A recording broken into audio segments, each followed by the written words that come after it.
Have you ever noticed how silence feels louder at night? Not quiet, watchful.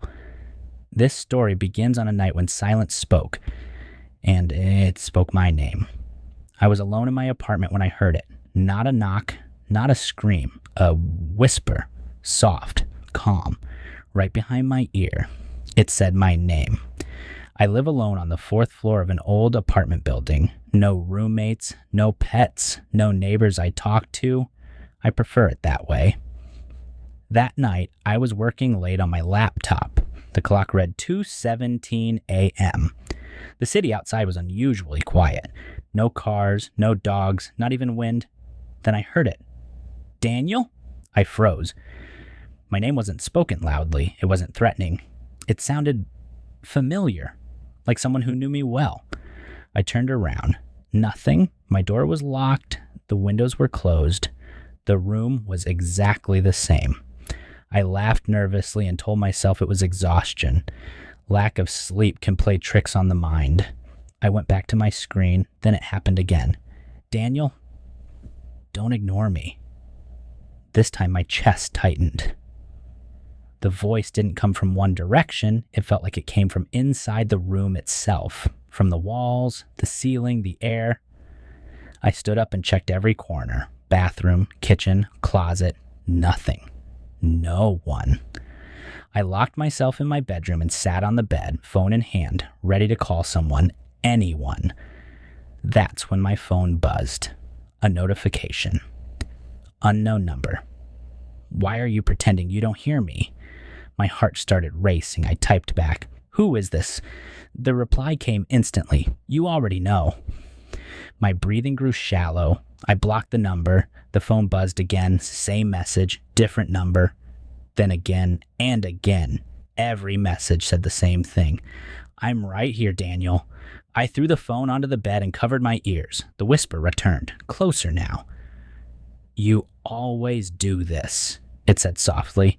"You ignore what scares you?" I shouted, "Leave me alone." The room fell silent, too silent. Then the whisper changed. It sounded like me. Same voice, same tone. "You never listen," it said. "That's why this keeps happening." I backed away until my shoulders hit the wall. "What do you want?" I asked. There was a pause. Then it answered. "I want you to remember." The lights flickered. Suddenly images flooded my mind, memories I had buried deep. A hospital room, white walls, a mirror. I remembered sitting alone, staring at my reflection, talking to it for hours, because no one else would listen. The whisper spoke again. "You created me."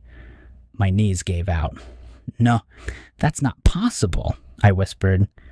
"You were lonely," the voice said. "You needed someone who understood you, someone who never left." I slowly looked up at the mirror on my wardrobe.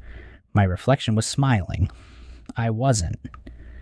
"You stopped talking to me," it continued, "so I found another way to talk to you." The reflection raised its hand. I felt my hand move too, but I hadn't told it to. "You don't need sleep," it said. "You don't need friends." The reflection leaned closer. "You only need me." I screamed and shut my eyes. When I opened them, the room was normal again. No whisper, no messages, no movement. Morning light streamed through the window. I laughed in relief. It was just a nightmare. I stood up and went to the bathroom.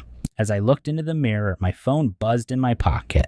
A message from an unknown number. "Good morning, Daniel. Did you miss me?"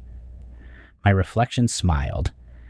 And this time, it blinked. Because the most dangerous voice you will ever hear is the one that knows all your thoughts. Because it lives inside your mind.